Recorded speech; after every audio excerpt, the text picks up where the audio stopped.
এসেছে। এইখানে দাঁড়িয়ে একটা কথা বলতে হয়, সবাই এসে রামকে কোলে নিয়েছে। রামের যে আরো 3টে ভাই, ওদেরকে কেউ কোলে নেয়। ব্যাপারটা কেমন হয়েছে? রামের মা রামকে ভাগে পায় না, আর ওদের 3জনকে কেউ কোলে নেয় না। মানে রামকে এই কোল ওই কোল ওই কোল করতে করতে রামের মা ভাগে পায় না, আর ওদের 3জনকে কেউ কোলে নেয় না। কেন? এর পিছনে একটা কারণ আছে। কি সেই কারণ? ওই 3 ভাইয়েরও গায়ের রং গৌর বর্ণ ছিল, রামের গায়ের রং কিন্তু তাহা নাই হলো।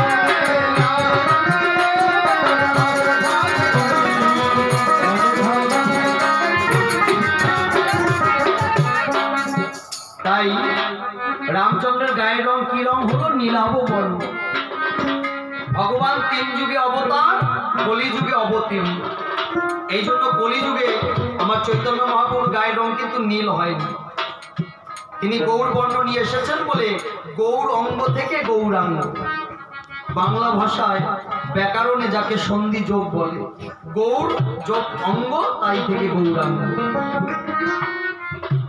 তাই আজকে রামচন্দ্র প্রভু সত্য যুগে নারায়ণ, তার গায়ের রং নীলাভ বর্ণ। ত্রেতা যুগে রাম, তার গায়ের রং নীলাভ বর্ণ। দাপর যুগে কৃষ্ণ কানাই, তার গায়ের রং নীলাভ বর্ণ। কিন্তু কলিযুগে গৌরাঙ্গ মহাপ্রভুর গায়ের রং গৌর হল। কেন? ভগবান 3 যুগে অবতার, কলিযুগে অবতীর্ণ।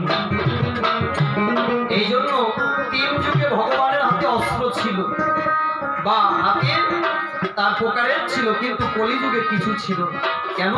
কলিযুগে নামে প্রেমে ভাষাইবে বলে গৌরীতাই এলো 2 ভাই মদিনারে ধরে।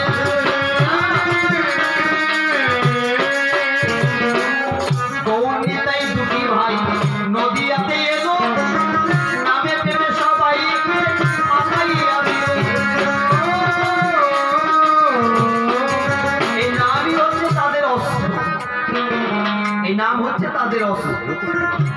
এই জন্য মনে পড়ে, আপনারা সকলেই জানেন, জানা ঘটনা, জগাই মাতাই যখন ওই নিতাইকে কানা মেরেছিল, গৌরাঙ্গ মহাপ্রভু চক্রকে আদেশ করে মেরেছিল না? যখন নিতাইকে কলসির কানা মেরেছিল, আমার চৈতন্য মহাপ্রভু সুদর্শন চক্রকে ডেকেছিল। নিতাই কি বলেছিল?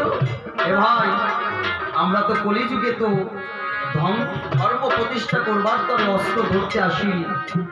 ওই নামের অস্ত্র সবাইকে, ওই অধর্ম করব বিনাশ। তাই গৌরী তাই রূপে এই হয়েছে নদী আই। তাই নিতাই একটা শ্লোক বলেছিল। কি শ্লোক? মেরেছে কলসির কানা, তাই বলি কি প্রেম দেব। সঙ্গে সঙ্গে গৌর নিতাই প্রেম করে দান, বলো হরি বলে